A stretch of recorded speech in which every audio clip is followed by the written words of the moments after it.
Hello guys, today we'll tell you scary Skinwalker stories from Reddit. We still haven't reached 1,000 subscribers. Sit back, calm down, and don't forget to subscribe. Let's move on to the video. Skinwalker sighting in Haystack. This story was told to me by my brother. It occurred during the early 2000s. Smartphones had not been invented yet, only shitty flip phones with sketchy cellular service. My brother was an electrician, a journeyman. He was employed in a small border town called Gallup, New Mexico. Gallup is situated on the cusp of the Navajo Nation Reservation and the area called the Checkerboard Area, due to the fact that there are designated plots of land that are considered a part of the res, and the next plot of land is not, like a checkerboard. There is large population of multiple tribes in the area, such as Navajo, Pueblo, Zuni, etc. One night, my brother and one of his co-workers, who was Chinese American, were the only two employees on call in case of emergencies. A power line goes down, or something catastrophic happens like that in the middle of nowhere, outside of Gallup towards the Continental Divide. He receives the call in the early morning hours, shortly after 1 a.m. The co-worker had recently become the father of a newborn, but desperately needed the hours. My brother calls him, and they agree to meet up at the company stockyard. My brother waits about an hour or so. His co-worker still hasn't shown. It is strict company protocol to never go on jobs alone, always in pairs or more, due to the hazardous nature of high voltage lines and electricity in general.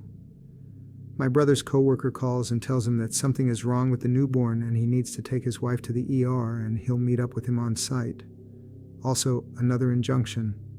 They are strictly instructed to show up to the job site in the company vehicles, which are equipped with tools required for the job and all that. My brother understands and doesn't want his co-worker to be docked pay or written up for violating company policy. Against his better judgment, he heads out alone. The job site is quite literally in the middle of nowhere. The power lines spanning across the vast desert with red rock mesas in the far distance, in the daylight at least. At nighttime, it is pitch black New Mexican desert. Only dirt roads and no houses or streetlights for miles. None could be seen along the entire horizon. He waits as long as he cares to wait for his co-worker. He figures he'll assess the damage on his own, and by the time his co-worker shows up, he'll have a solution. He suits up and begins crawling the tall wooden pole. The company truck is parked facing towards the pole. The high beams illuminated the base and subsequent foreground. He reaches the top of the pole. Some time passes as he is trying to calibrate the issue or solve the problem, the power outage. Something on the ground below him catches the corner of his peripheral. He looks down in disbelief and shock as his mind tries to make sense of what he is seeing. He described it as a man crawling on all fours wearing the skin of a coyote, the skin draped along its back with the limbs like dead weight dangling towards the ground.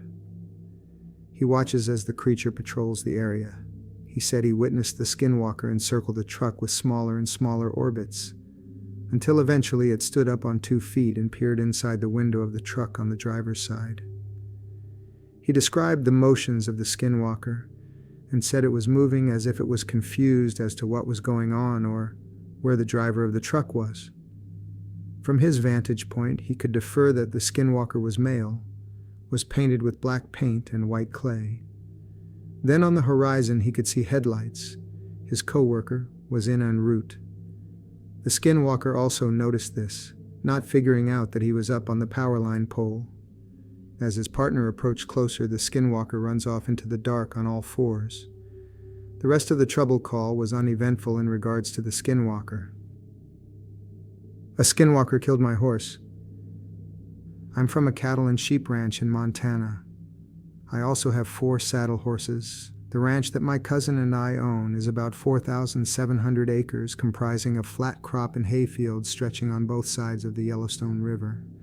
The ranch is located miles 11 northeast of the town of Savage. We rent a ranch that's 38 miles upriver from us. That is where this incident occurred. The leased ranch is huge, comprising of over 13,000 acres. The folks that own it are multimillionaires from Oregon who only visit it a few times per year. The ranch has very rough terrain and 3 small creeks running through it.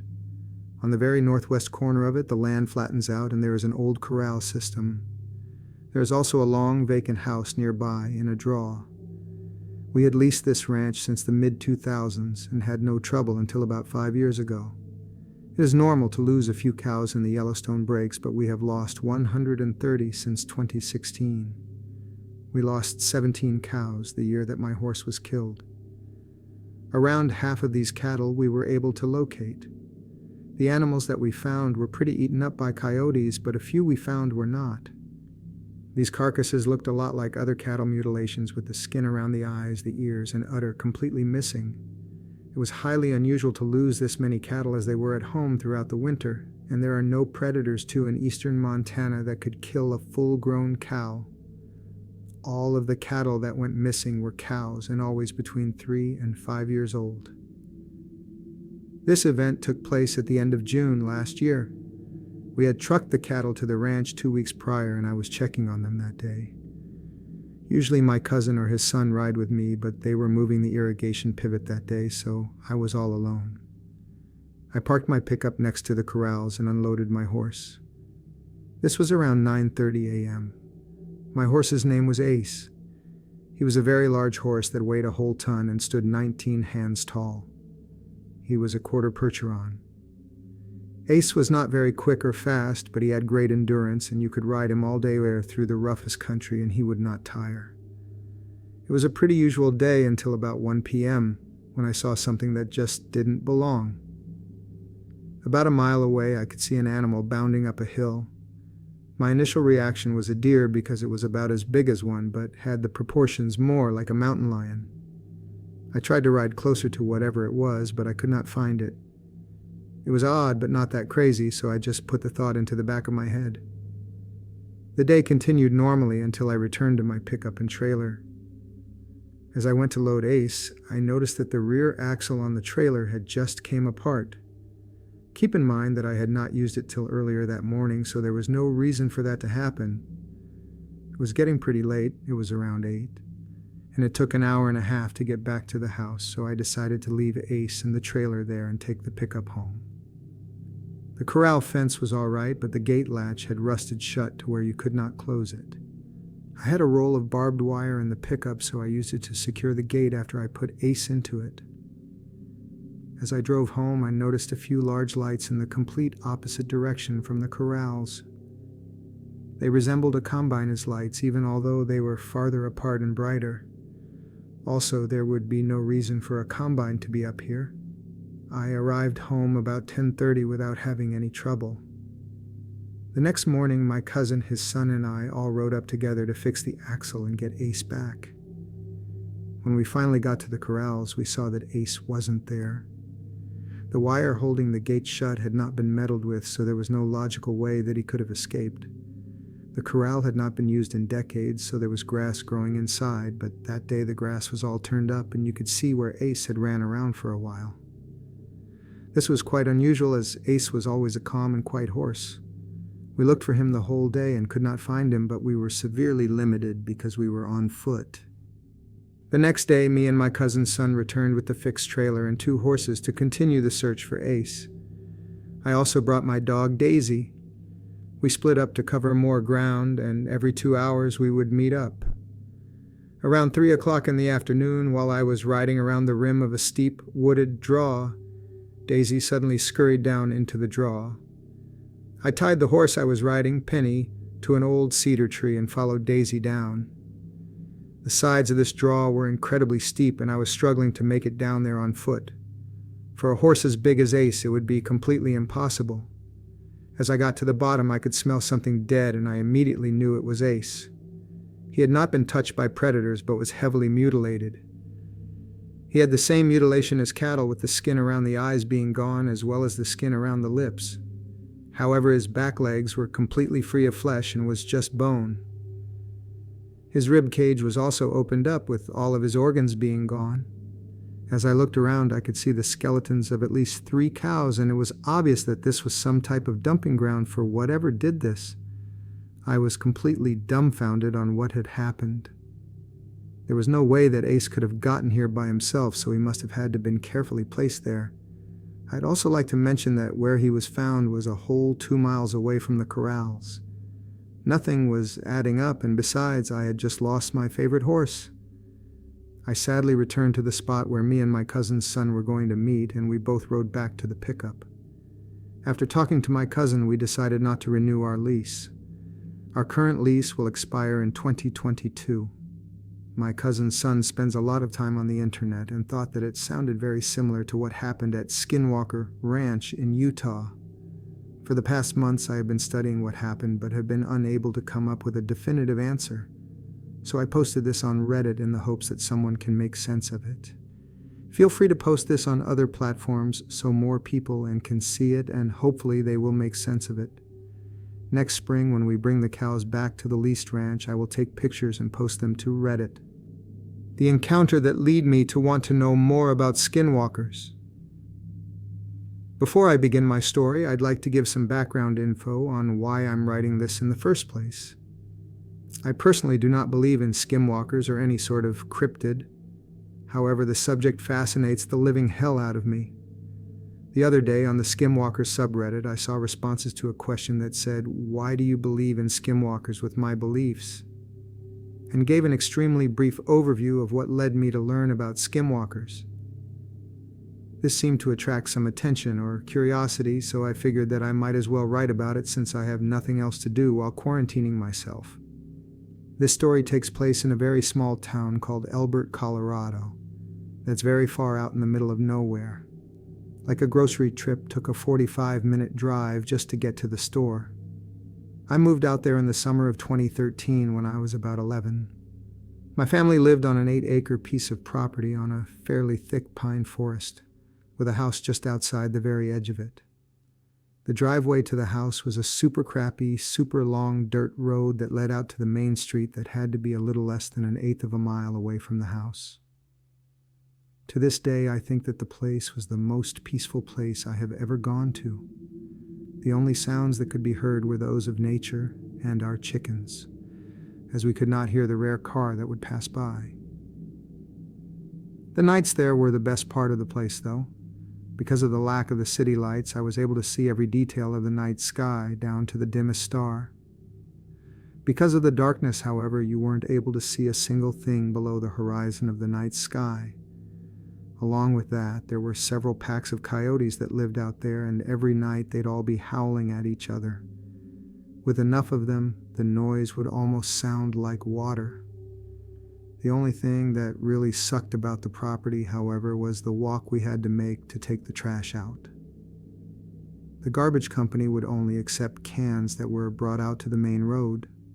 We'd normally take the trash out before it got dark, but occasionally I'd forget and would have to do it at dark, which I normally didn't mind. The trip would normally be a super peaceful walkout, and we had headlamps at the ready so we could actually see where we were going in the dark. Well, the summer before I moved out, there was a night where I forgot to take out the trash during the day, and the batteries on the headlamps were dead. This meant I had to try to navigate my way down our driveway almost completely blind. I went outside and stood next to the trash cans for a minute or two, staring into the darkness in order to hopefully adjust my eyes. Staring into the darkness, though, I felt like something was off. The normal coyote sound was gone, and for some reason my eyes would just not adjust to the dark. I kept staring into the abyss looking for any signs that my eyes might be adjusting, but no luck.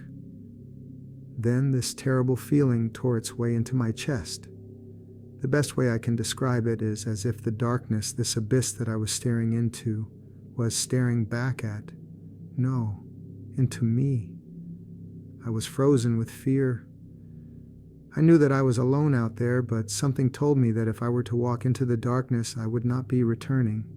I continued staring, almost unable to look away from the darkness for a long time before my mom came out to check on me. Her opening the door seemed to break me out of my trance, and I ran to her and started crying. She looked at me confused and noticed that I still hadn't taken the trash out.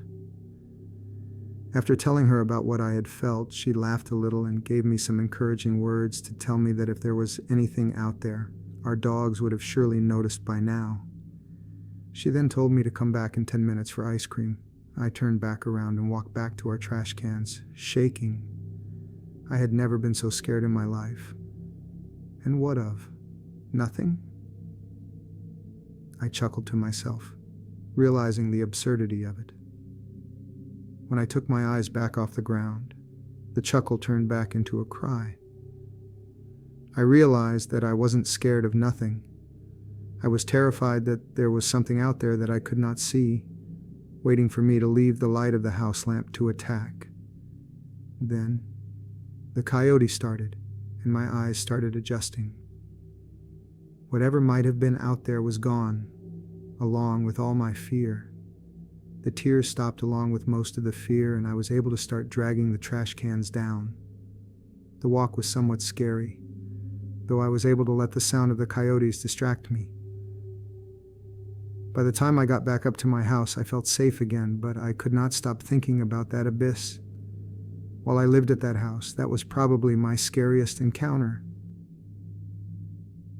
There were other scary encounters while I was there, but the only one that could even slightly relate to the other takes place at my friend's house.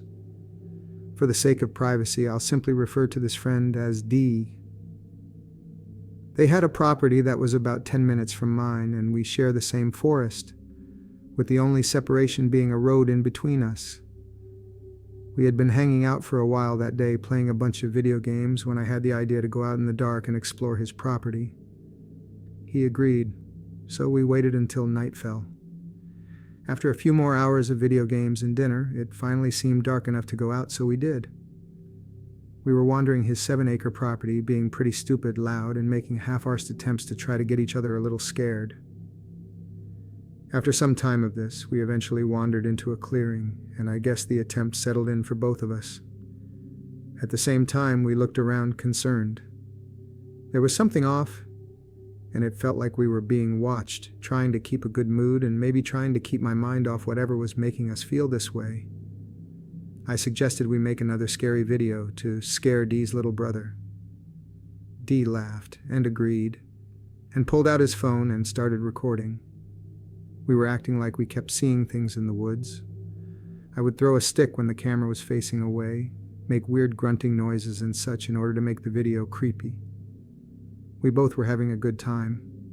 However, deep down I felt like something was very off, and I think he did too. Then, out of nowhere, a twig snapped behind us. I automatically assumed that Dee had thrown something, but when I looked at him to confirm, he was looking at me to see if I had thrown it. Before this moment, I was trying very hard to make my voice sound as scared as possible for the video. However, as soon as I heard this, I didn't need to try anymore. We stared in the direction that the twig snap came from for a second, hoping to make out something, but to no avail. Once again, my eyes would not adjust to the darkness, except this time, instead of physically standing in the light, I was inside of the darkness. Partially for the video and partially for my sanity, I whispered, "Run." Dean nodded slightly, his face illuminated by his phone, and then we started sprinting in the direction of his house. I don't think I'd run so hard in my life beforehand, but there was this feeling in my gut telling me that we weren't fast enough, that we needed to hide. Dee must have felt the same thing. He took the lead and led us to a nearby cat shed. A motion sensor light flickered on as we passed by, and we got in the shed as quickly as we could. After getting the door shut, Dee turned on his light, revealing the inside of the shed. At the time, it seemed to me like the cats were hiding from something. However, looking back on it, they were probably just sleeping in their beds in the corner of the shed. This freaked me out even more. Dee started climbing the wall of the shed and led us to an almost shelf-like structure that had a window that we could look out of. Dee sat on one side of the window and I sat on the other, so that we were facing each other and we could see both angles from the window. Eventually, with the light on outside and the added comfort of the roof over our head, we started to calm down and focus on the video again. As we were talking about what might have been out there, the motion sensor light turned off, dropping the outside back into the dark. We went quiet as the uneasy feeling washed over us again. To me, it didn't feel like we were being watched anymore, more like we were being looked for. We stared intently out the window looking for signs of anything when I thought I started hearing footsteps, having a wall between us and the steps muffled them, so I couldn't be sure what I was hearing. I asked Dee about them and he said he heard them. However, I'm pretty sure he was saying that for the video. We went quiet again, listening. Then I heard the footsteps get slightly louder. One of the cats started rubbing up against us, which distracted us and caused us to turn around and start petting him. Because who wouldn't pet a cat? As we were petting him, the motion sensor light flickered on. I felt goosebumps crawl up my arms to my face as we slowly turned around. We looked out the window and saw nothing. Dee told me that we should get inside, and I agreed with him. We carried the cat back down to its bed and got ready to make the 50-yard sprint directly to his house. He opened the door and I shut it, and then we were in the cold, dark woods running as hard as we could from whatever turned on that light.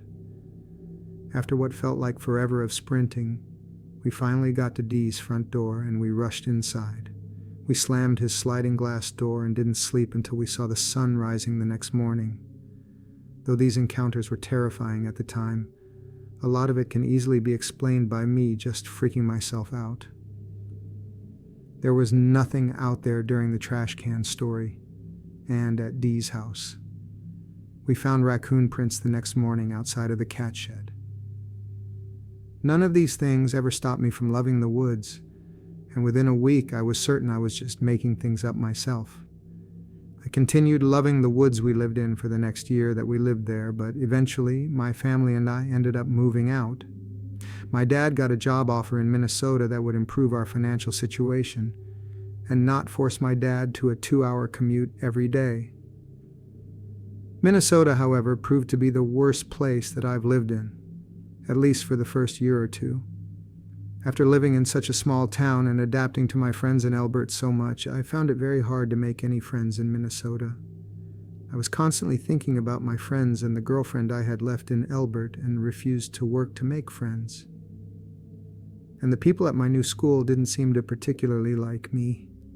I would still talk to my Elbert friends almost every night, playing video games and stuff with them, which is almost the only thing that seemed to make me any sort of happy while I was there. With my mental health in the garbage and my lack of friends, my parents agreed to let me go to Elbert during the summer to visit my friends. After the first visit, my mental health was way better, and I started to open up to other people in the new school as well. So my parents agreed to make the Elbert trips annual as long as I planned them. Yeah, I have the coolest parents ever, of all time. So every year since then, I've been visiting my friends in Elbert. The most recent visit is the reason I'm writing this. Every year I would hang out with my friends who I'll call K, T, and D, same D from the other story. Because of stupid teenage drama, they would almost never hang out together. One of my favorite things to do with them was, ironically, go squatching.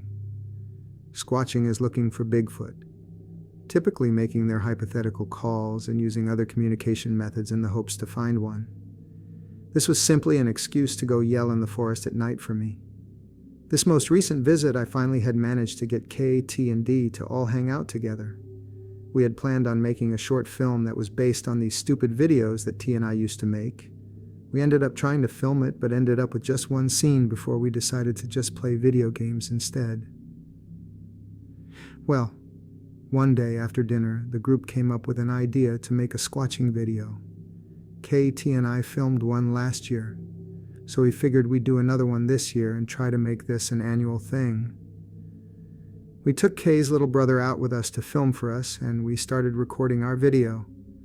The sun was still up, so we had no intention of it being any sort of scary, just a funny, ironic video. We wandered around for an hour or so, making crappy Australian accents and shouting for Bigfoot when Kay had the idea that we could split up and look for Sasquatch, so we did. We each went off on our own into these woods with the cameramen following me, each making the occasional Sasquatch call and tree knock. We had some walkie-talkies with us, so we were able to tell each other when we were making a call. After some time, DT and I found each other and decided to meet up with Kay in a clearing. We started walking, and Kay came in over the radio saying he was about to make a call. We waited, and from the forest came the most terrifying noise I've ever heard somebody make. The best way I could describe it was that it was like a dying elephant that had a smoking problem. Then he came over the radio. "Was that you guys?" he asked. We assumed he was joking around for the video, so we joked back. "No, mate. We've pissed the Squatch off. We need to get out of here. Meet us back at your house." We ran out of the forest quickly. When we met up with Kay, he apparently had cut himself on some barbed wire. That, plus the terrifying scream we heard him make earlier, seemed to put us off hunting Sasquatch, so we decided to stop for the time being.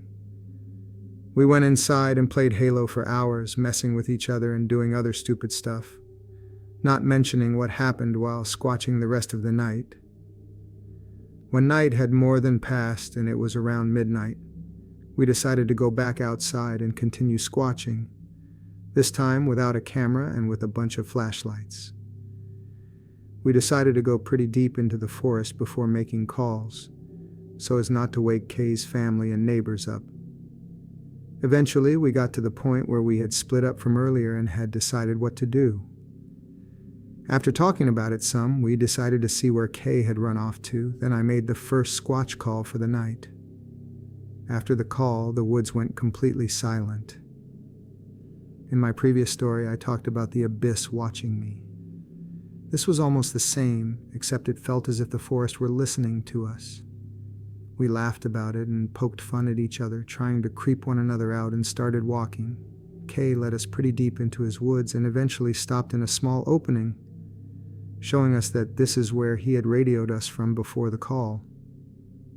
The thing is, Kay didn't refer to the call as his, he referred to it as one of ours. This didn't register at the moment, but thinking back on it definitely gives me the creeps. After a bit more joking around, Kay decided to take us to the boundary of his property where he had cut himself. We walked in a straight line toward the fence. Then I think Kay figured we'd followed the fence to where he cut himself.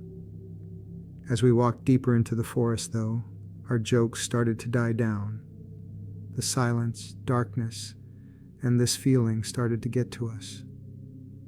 We were starting to suspect that we were being watched. We arrived at the fence and started walking along it when Kay stopped, confused. I looked at where his flashlight was pointing, and there was the fence. However, the fence was almost dented, if that makes any sense. It looked like something had come through and simply stopped on the fence with enough weight that the fence couldn't bring itself to its natural position. I shined my flashlight into the other property and asked Kay about it. I can't remember exactly what he told me, but I think I remember him saying it was a large piece of property owned by Native Americans and had once been sacred or something like that. That was probably terribly wrong, so take that with a grain of salt. Our group looked at each other. "Let's go over it," I remember myself saying. "Worst case scenario, we find whoever's property it is and we can tell them about the broken gate." This was obviously not the worst case scenario, especially out in the country like this, but we continued anyway. After going through some more pretty heavy woods, we found a clearing, and then we found something awful. The hair on the back of our neck stood up at once, and we started hearing slight twig snaps in every which direction. This was a massive change from the previously quiet forest that we had just been walking through. We quickly shined our lights every which way, looking for anything that could be causing the fear, when Dee's light stopped on something. "Guys, do you see that?"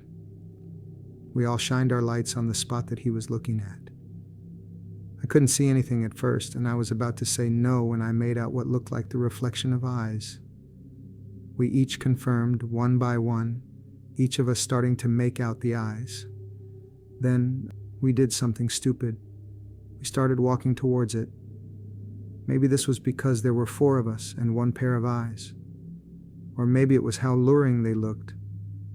But every step we took, we were lost. The more they faded out until we couldn't see them anymore. Then we felt the hairs on the back of our necks stand up more than ever, as if pointing in the direction of something that did not approve of us being there. We stood back to back, making a square as we felt the presence circling us. "Guys, let's get out of here," one of the group members said. We all nodded and waited. Then, when the time felt right, we sprinted.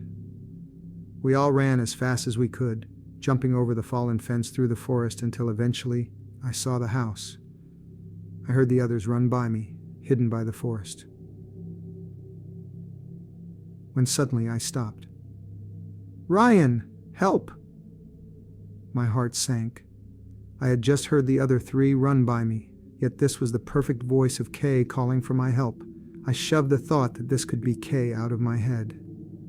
After all, I had just heard all three of my friends run by me, and began sprinting again, hoping to catch up with Kay. After sprinting for a minute or two, I caught up with them, beginning to slow down, almost at the house. I caught up with Kay and was about to try to talk to him when both of us flinched backward, almost falling. Just to the right of us there was a crashing thud of something that had just hit the ground.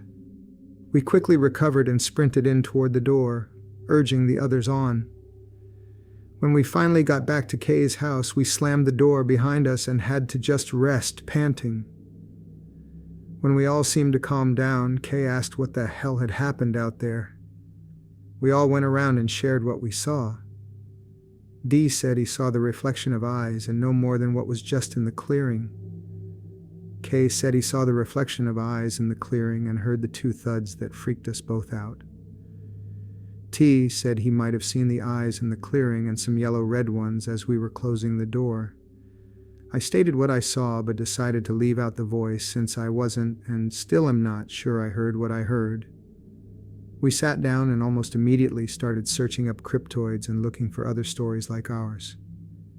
Within half an hour, our primary theories were of a goat man, a Jersey devil, and possibly a Wendigo. Almost in response to our theories, we heard two ever-so-quiet footsteps on the roof. Eventually, we got to sleep, but after that, we never spoke a word of it again. Maybe a year or so later, I was trying to creep myself out when I found stories about Wendigos. These stories sounded familiar to my experience, but didn't seem to be quite right. Well, that led into a rabbit hole, and eventually I learned about Skinwalkers. Since then, I've loved hearing stories about them and am very fascinated with what they are and how they hunt. I've stopped believing recently, however, after rethinking my tale for like the 100th time. I'm 90% sure that what we heard and saw was just a horse that we got onto the bad side of, which is oddly common, I guess. What really spooks me out, however, is when I let the 10% wander, and I think that it might have been something paranormal. Either way, I don't understand how Kay still lives on that property. I'll be visiting him this summer, so I'll see them again, but hopefully we won't encounter whatever we might have last time. The Skinwalker. My father told me a story once. I'll never forget it, for a few reasons. I think it's the first story he ever told me as a child. It's also the story of how my grandfather died. But honestly, that isn't the reason. You hear stories on TV, or sometimes you overhear something in a public place. People talk about ghosts and aliens, and you think to yourself, that ain't real, they're making it up, or they're mistaken, or they're crazy, or something like that. You just can't believe it. That is, until something happens. Something that brings it all together, connects the dots in a way you didn't think of before.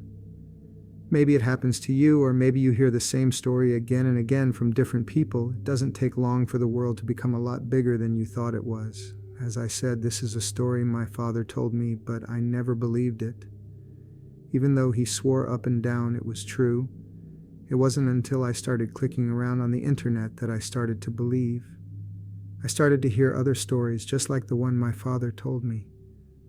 It didn't take me long to believe after that. That's not what my father called it, of course.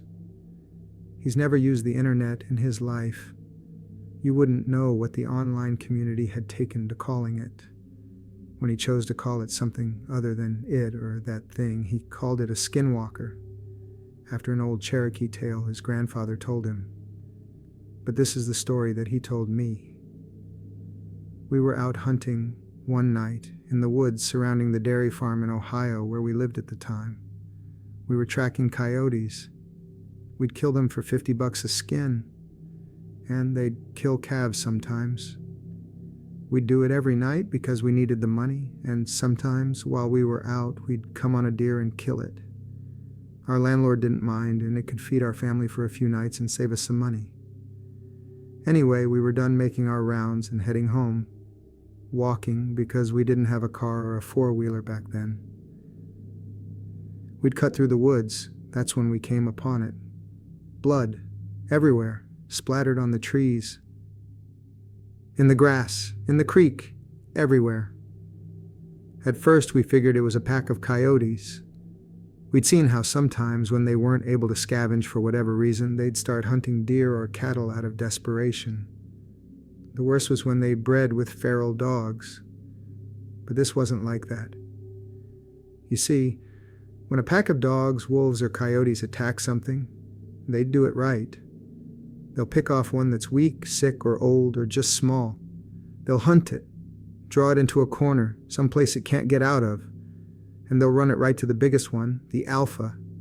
And that deer will never see that alpha. It might hear it, but it won't see it. All of a sudden, its throat will be torn out and it'll drop dead. It's quick and it's clean. That wasn't what happened here. Something had come upon a group of deer. Coyotes won't attack a group. Wolves wouldn't either. They'd get too much of a fight. There were three bodies just torn apart. You'd see a head or a torso here, a leg there. Predators don't do that. They don't leave scraps behind. Whatever had done this hadn't done it for food. It had done it for fun. But we didn't know that at the time, of course. We just saw a bunch of carcasses and figured it's something we had to take care of. I remember my dad telling me to go home, that he thought it was the work of a pack of feral dogs, but I wasn't leaving him, and I damn sure wasn't hiking through 2 miles of woods alone, in the dark, with nothing but a .22 and a pocket knife. I was only 13 at the time, so a .22 rifle was the only gun I could reliably use. Dad had a shotgun, and I wasn't going anywhere without it, or him. It took me a while to convince him, but finally we began tracking whatever did that. It wasn't hard either. We just followed the blood. Either the thing bled a deer before he got away, or I dragged one for a mile. I don't know. What I do know is that I'd never seen my dad scared. Before that night, we started hearing the most horrible sounds.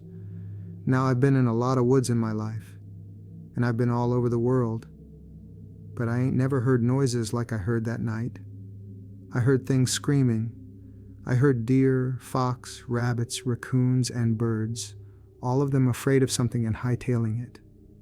Keep in mind, this is maybe 12 or 1 o'clock in the morning. Except for the fox and some birds, nothing was supposed to be awake at that hour. But they weren't just awake, mind you, they were on the run. That night, I saw flocks of birds flying straight into trees, trying to escape.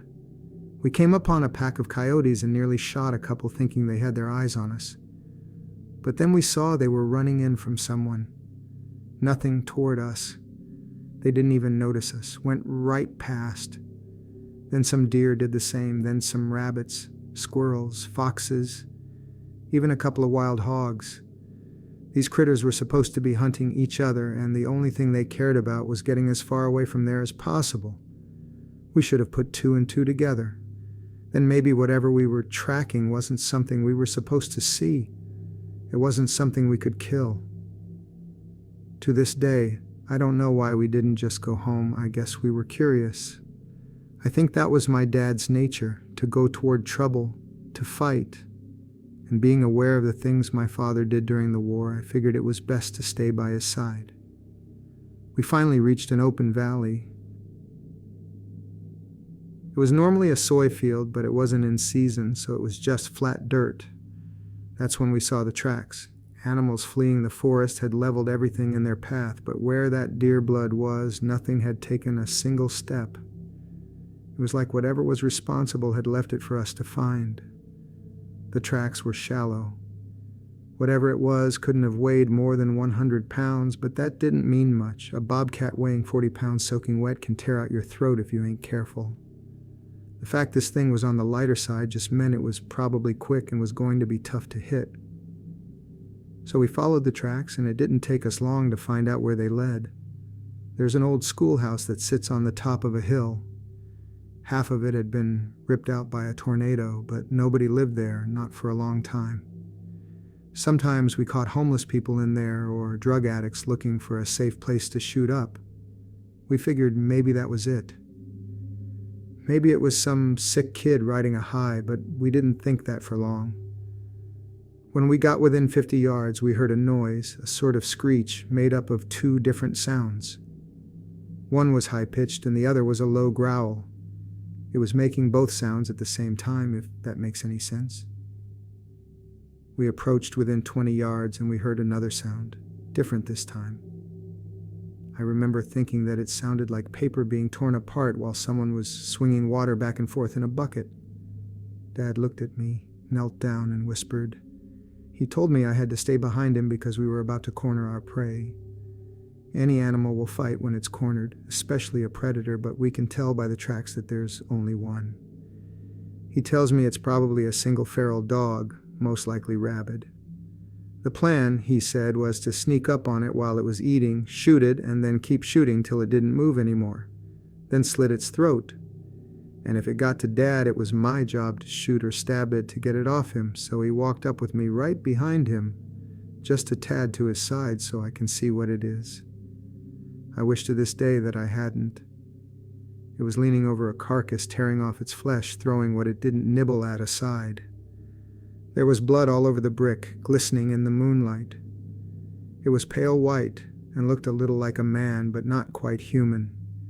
It had arms and legs like ours, but it sat like a monkey, hunched over, and its hands weren't normal.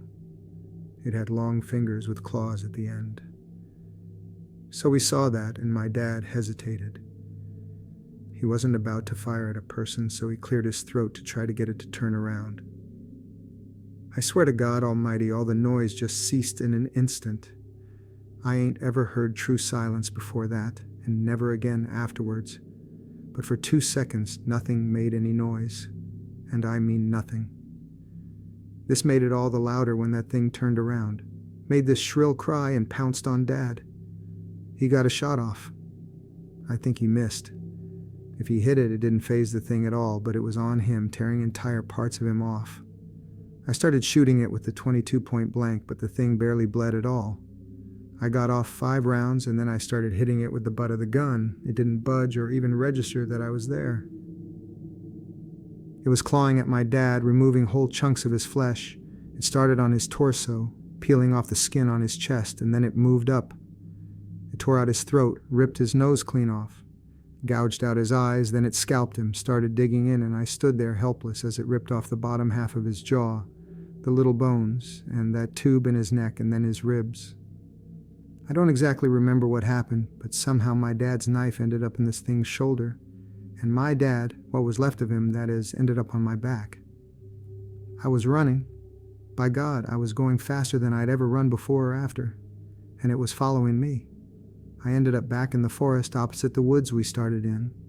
I was heading towards my landlord's house because it was the closest thing to help nearby. But even that was half a mile away. All the while, I could hear the thing screeching and moaning. I heard branches cracking and getting thrown around. It was cracking so loud and often that it sounded like someone was taking an axe to every single tree that I passed. But I never looked back, not once. The thought didn't even cross my mind. Finally, I tripped and fell into some gravel. I looked up to see my landlord and a bunch of his buddies drinking around the campfire. I screamed and cried, and they came over. I told them to call an ambulance, and my landlord looked at me and said something I'll never forget. "What is that on your back?" he asked me. Just as the words left his mouth, dawned on him without my saying a word. It was one of those god-awful flannel shirts my dad wore everywhere, he realized. and it was damn near all that was left of my dad aside from a bit of my father's head and torso.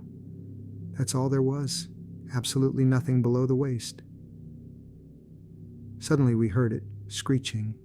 My landlord grabbed me, causing me to drop what's left of Dad on the ground, and I was fighting him, crying because I thought we could still save him somehow. Truth is, my dad had been gone well before I ever picked him up, and all I'd done was carry a corpse back home. My landlord had to pick me up and throw me inside before I would go with him. He and his buddies, all of us, went inside together, and they locked the doors and got their guns. The landlord asked me, "What happened?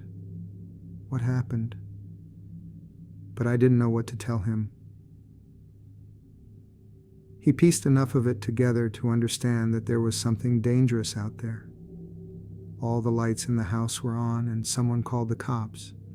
They would get there as soon as they could, they said, but that meant in 15 minutes. We looked outside and saw it walk in front of the fire they'd made. No one knew what it was. One of them said it looked like an ape. Suddenly, something came crashing through the window. We all fired at it, but quickly realized it wasn't the thing. No, it was my landlord's dog. Well, his body anyway. His head and legs were missing. We just started pushing things in front of doors and windows to form a barricade when we heard something in the garage. I remember one of his friends saying that the doors were open. We heard metal and glass being ripped and smashed. We dragged the couch and the TV in front of the door to the garage. For added measure, it banged around some more, but then it got quiet. Not silent, like it was before. We could hear it move around some. When the guys were talking, making sure their guns were ready, someone handed me a pistol. No sooner had I cocked the hammer back when we heard something shatter upstairs. Then we heard it screech again, except this time it was louder and it didn't echo and fade out because it was inside. We all rushed to the one door that led upstairs, and we got to it just as that thing did. It opened it just a bit, and 4 or 5 men slammed into it. It managed to get its hand through. Someone with a shotgun took care of that. Let the barrel right up to its wrist and pulled the trigger. Blew its hand clean off. That only pissed it off, though. It started shoving that door, clawing. We were on one side, pushing as best we could, and it was on the other, doing the same. The wood wasn't going to hold, so someone told us to keep our heads down. Suddenly, the top half of that door was gone, and my ears were ringing. There were splinters everywhere. 2 or 3 of them had just unloaded on the top of the door. I don't really know where it went after that. The police got there. I was still glued to what was left of the door. The sun was up before they pried me loose. They put me in a hospital for a while. While I was there, a whole lot of people talked to me, but I didn't respond.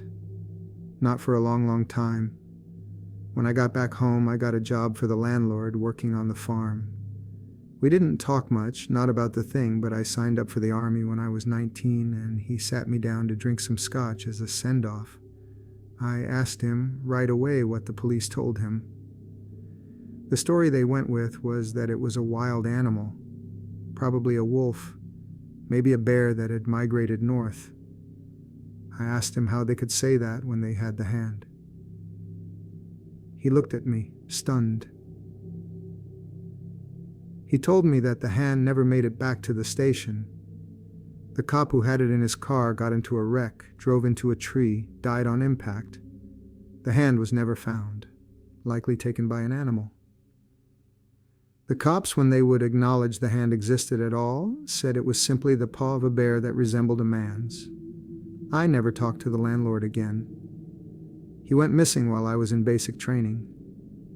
No one ever saw him again. There were rumors that he owed some people some money and skipped town, but I don't think it was that simple.